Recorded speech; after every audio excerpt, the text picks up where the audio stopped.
Hey everyone, welcome back to our channel where we dive into the digital ocean to bring pearls of wisdom straight to your screen.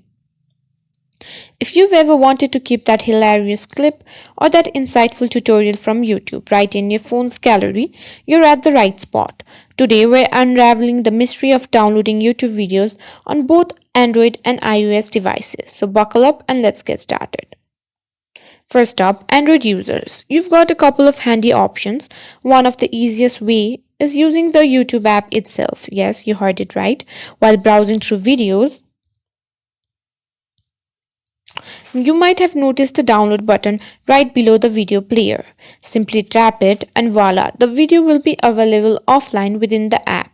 But remember, this method keeps the video within the YouTube app and not in your gallery. For saving videos directly to your gallery, we'll need you to use a third-party app. A popular choice is Videodar. Just a heads up, you won't find this app on the Google Play Store due to policy restrictions. So proceed with caution and download it from the official website.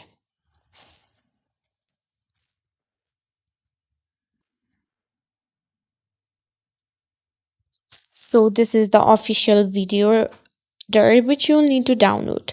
Once installed, open Videodar and you'll see YouTube as one of the options. Navigate through YouTube within the app, find your video and tap the download button. Choose your preferred resolution and select download. The video will then be saved to your gallery. Now moving on to iOS, Apple's a bit strict when it comes to downloading content, but there's always a workaround. We'll use the Shortcuts app, a powerful tool that comes pre-installed on your iPhone. If you don't have it, grab it from the App Store. Once you're in, search for a shortcut named SMD 3.6 or Social Media Downloader, a community favorite for downloading YouTube videos, and the shortcut add the shortcut to your library. Now when you find a YouTube video you wish to download, just share it, select shortcuts and then tap on SMD 3.6. The video will be processed and saved directly to your Photos app. And there you have it folks, whether you're team Android or team iOS, downloading YouTube videos to your gallery is just a few taps away.